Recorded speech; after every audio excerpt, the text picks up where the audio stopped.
So I'm quite competitive, as you might discover as I'm going to go through the presentation. So I'm going to convince you that numbers are the best place to start. Now, clearly, I've turned this into a contest when it's really not. It's just about 3 different ways of doing it. And clearly, the right answer is you need to do all 3 of these things. But I'm going to try and advocate for numbers and data to begin with as the best place to start. And maybe then you can go on to some other things after that. I mentioned I was quite competitive. I am, unfortunately, going to be talking about a client that we have now lost. And we've lost it to Miller's agency as well. But I get to talk first. Quick pop quiz, which of these numbers is larger? This one here. Unfortunately, this number here is bigger than this one.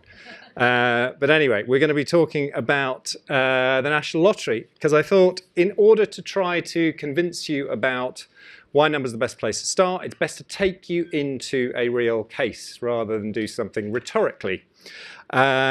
Unfortunately, as I have discovered on many times to my cost, starting with the data and coming up with the right answer is not always the best way to win a pitch.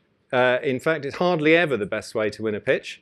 But it is still, I believe, the right way for us to think. Because whilst pitches are about a whole number of different things, some of which are to do with coming up with the right strategy and some of which are not, as strategists, we should have the, I guess, kind of integrity to begin to approach that and say, what is the right answer here? How can we work out how our inputs can help to create better outcomes for the organizations that we're dealing with? And then at a certain point, we might need to chuck that away and go with whatever we think the client actually wants to buy, especially if it's a pitch. But this is about how you start to get that foundation in the first place.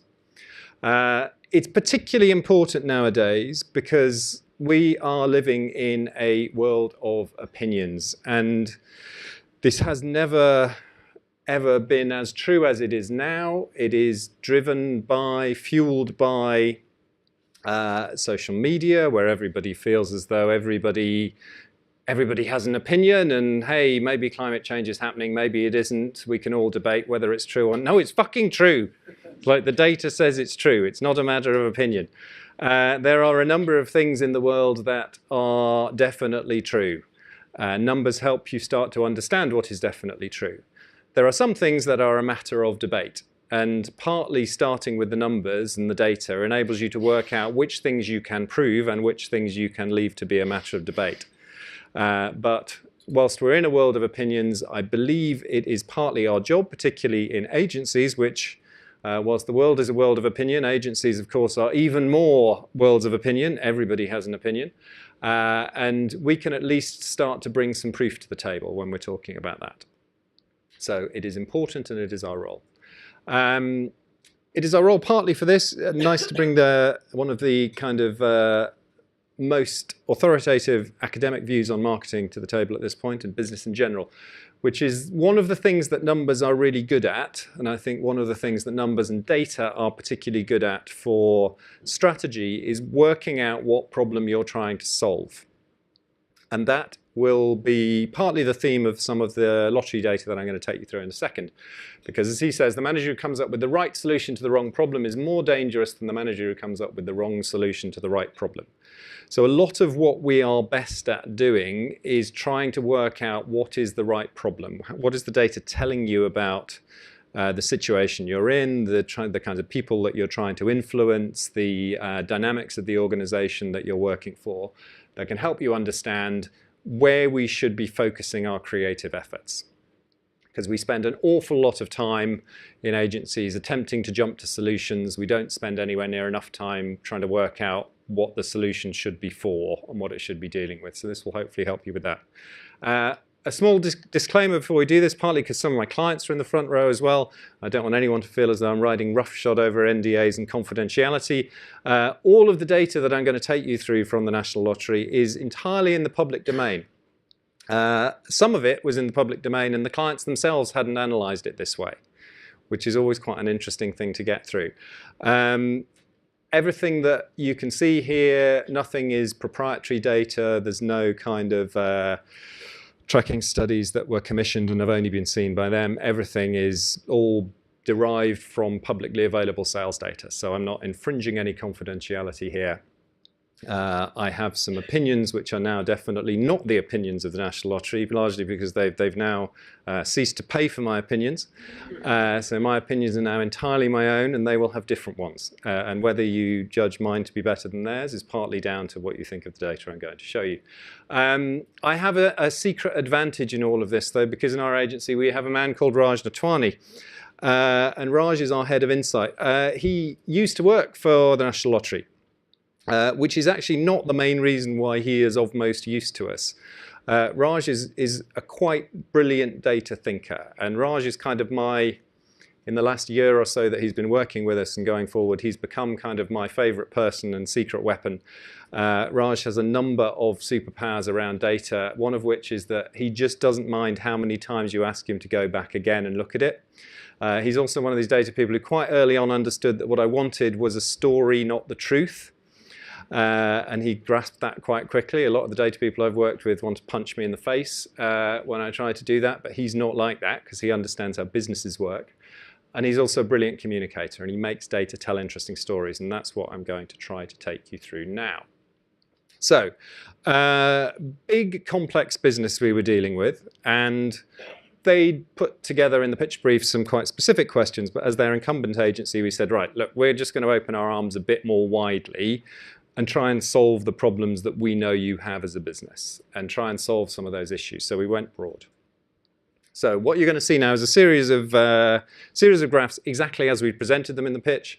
If you don't like data, you wouldn't have appointed us. Maybe many of the people that we presented to didn't really like data in the end. Quite a data-heavy pitch. Maybe that was where we went wrong. Or maybe it was creative work. You never know. Anyway, so this is first of all a chart which shows you the sales history of the National Lottery.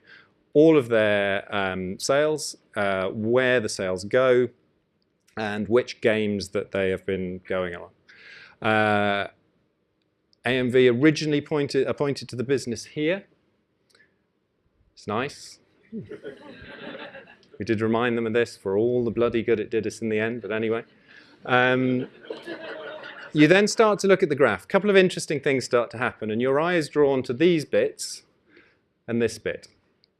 And there were two things that changed in the game, because you start to think, okay, there's a story going on there. There's an initial story going on here, which is this is the first time their sales have dipped for quite some time. And there's been a really big increase up until that point.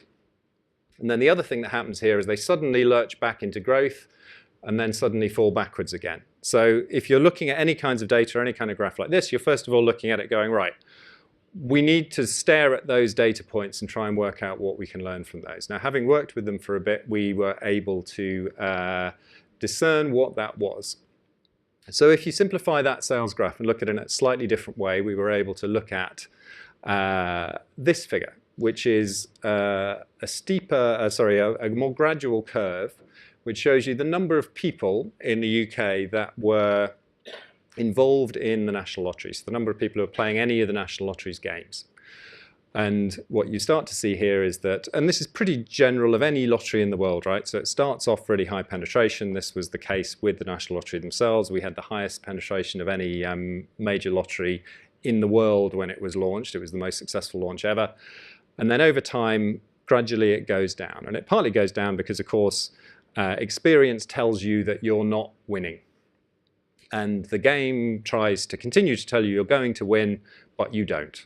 And over time, it's a perfectly rational way to think that you should perhaps not play anymore.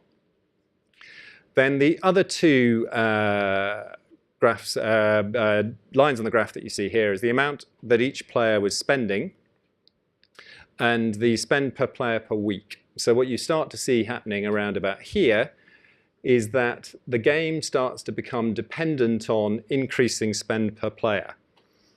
And prior to that point, it was an awful lot of people spending a very little amount of money. And what starts to happen here, which is potentially a little bit worrying for the future, is that you're starting to become more reliant on a smaller number of people spending a bit more. And they're particularly concerned about responsibility and responsible gaming. So that starts to become potentially an issue that we need to think about addressing. The other thing that's starting to happen when you look at the data is you go, right, where is the problem? So we can see the scratch cards base is doing okay, growing over time between these periods that we were looking at before. Other draw-based games are okay, Thunderball still growing, Euro Millions largely safe, and then this is the main game. You can start to see where the problem is, where you go, right, the bulk of the issue here is with the lotto game rather than with anything else or the broad sales in general. So sales tend to be, they dipped a bit, but they're dipping quite a lot on lotto. So we need to start looking into lotto in a bit more depth. So you can then, and this is where Raj did his bit of data genius, he said, well, what if we look at the numbers in a different way? So you started to see those general sales graphs that we said before, and then he took the same data and he turned it into a bar graph. And this bar graph shows us a couple of things. It shows us a critical piece, which is the base sales. So this is the amount of sales that are sort of there every time, and then the incremental sales from rolls and events, so when they have a particularly high jackpot or a rollover. Base sales are particularly critical because they're your most loyal customers, the people who are playing fairly regularly. Now we look back on that graph and there were those two moments when the sales changed, when they jumped up a little bit and then when they went down again. And there were two major events in the game. So one was when they increased the price to £2, and the other time was when what they call the matrix changed. So they added in an extra 10 numbers, so you still had to pick 6, but now your chances of winning were not 6 out of 49 numbers, it was 6 out of 59 potential numbers. So your individual chances of winning reduced. Now, at the time, as we said, it was like your chances of winning the jackpot reduced from 0 to 0, pretty much, because it was still 1 in many, many multiples of millions. So in a sense, it didn't really matter. But what you're going to see in a second is it mattered for a very different reason than we initially thought. The other thing you'll notice is we doubled the price of a ticket. What didn't happen was the sales didn't double. So if you're in a normal situation where you've got sort of quite low price elasticity and you put the price up by that much and people are buying something habitually, you'd expect the sales to jump quite a lot. The sales jumped a little bit, but not very much. So this was that little jump that you saw on the graph earlier when the £2 thing came in, but it didn't solve their problems. Now there's a different way to look at this data. And you can start to look at this data this way, which is if you essentially do the thing where you go, right, what if we looked at volume rather than value? So lines is basically when you buy a ticket on the National Lottery, and a number of people will buy 3 or 4 lines, in inverted commas, which means you've got 3 or 4 sets of 6 numbers. And what you started to see was actually masked underneath the sales effect that we wouldn't have noticed had we not done this analysis, was that when we put the price up, people managed their own play. So they dropped their play down from 2.2, how many are we in billions? We're probably in billions, yes, from 2.2 billion lines to 1.2 billion lines. So these changes to the game had a devastating effect. And it had taken them 10 years to lose 1 billion lines, 1 billion units of sales essentially off there. And then these changes, or this change in particular, had taken 1 billion lines off the game in 1 year. It's a bit worrying when you look at it, but of course you kind of go, well, revenue terms, it's okay. But what it did to the dynamic of the game, which is only revealed in the data, was a lot more dramatic. I will jump past this one because I can see I'm running out of time. Essentially what happened was that there is a dynamic in this game which is called number coverage. And essentially what would happen when you've got a lot of players and a lot of lines are there are an awful lot of chances that someone will win. Your chances of winning as an individual are still infinitesimally small, and they were before, they were after, but the chances of one of the players winning were okay. Because back in the good old days, again, if you look at the early lines, you'd basically have pretty much every number possibility would be bought by someone.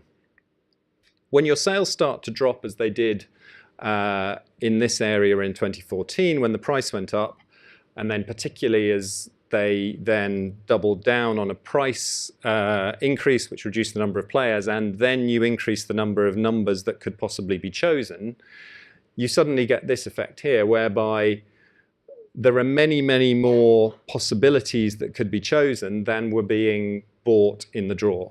So when these two lines converge, this basically means nobody's going to win.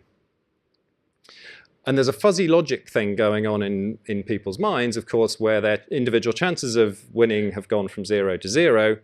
But as a group of players, of course, they're acting rationally because their chance of winning previously as a group of players was 100%, whilst someone has got one of the numbers. But as soon as that starts to happen, their chances of winning dip significantly. And this is a chart that illustrates that fact. When Raj presented this in the presentation, one of the clients just sat there and went, "Fucking hell!" Because they'd never seen this data shown this way before, where prior to this point, the chances of somebody winning, anybody winning, were still running at 70, 60-odd, 68, 72%.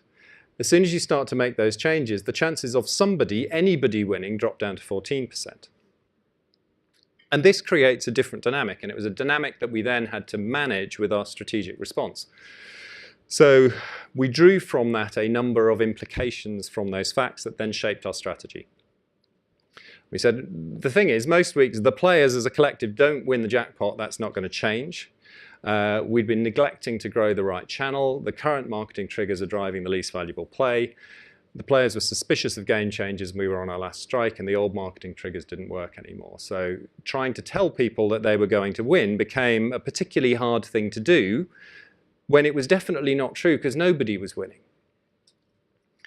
And so our strategic approach was to say, right, you need to handle this very differently. The data implications create a strategic set of imperatives which say, particularly this last one, which is we need to stop talking to people as though they were winners in waiting, and we need to begin to talk to people about how it feels to be a player, how it feels to play rather than how it feels to win. Because the feeling of being a player, this sense of the belief and optimism that you're demonstrating by that act, would always remain true, whereas this sense of like, hey, maybe you're going to win, had just turned into a lie because of the dynamics of the game. And whilst it was previously, you could argue it was a lie for any individual, it was a truth for the player collective. Once those two changes had happened, and we were able to reveal that through the data, and we hadn't seen that number coverage data before Raj did the analysis, then you suddenly realize why people were reacting in the way they reacted. And so that was the strategic approach that we got to. Now, there was another bit of data behind it, because our thinking on here was to be based around the fact that the attitude we wanted to celebrate was this attitude of optimism. And there was another really interesting bit of data, which is when you start to compare the number of people who claim to be optimists with the number of people who play the lottery, there was an interesting gap. And you sort of go, right, in 1995, we were attracting a bunch of people who weren't natural optimists. Whereas once you come to 2017, you're essentially getting to the stage where the only people who are playing are the people who are natural optimists. So if you want to increase that, the role for the brand, therefore, has to be to foster optimism and get people to choose optimism when they're not naturally optimistic. So that was the data result that got us to the not winning strategy, although I still believe it would have worked in the market. So why is this important? It's important because a number of things I believe very strongly about advertising, the advertising industry. We're in the business of business. That's what we're here for. That's what pays the bills, despite what wins it can. They're different things. You should therefore start with the numbers, and if you don't start with the numbers, you're potentially likely to end up in the wrong place. As Drucker says, you'll come up with a really great solution to potentially the wrong problem. That is me having run over by a few minutes. Apologies.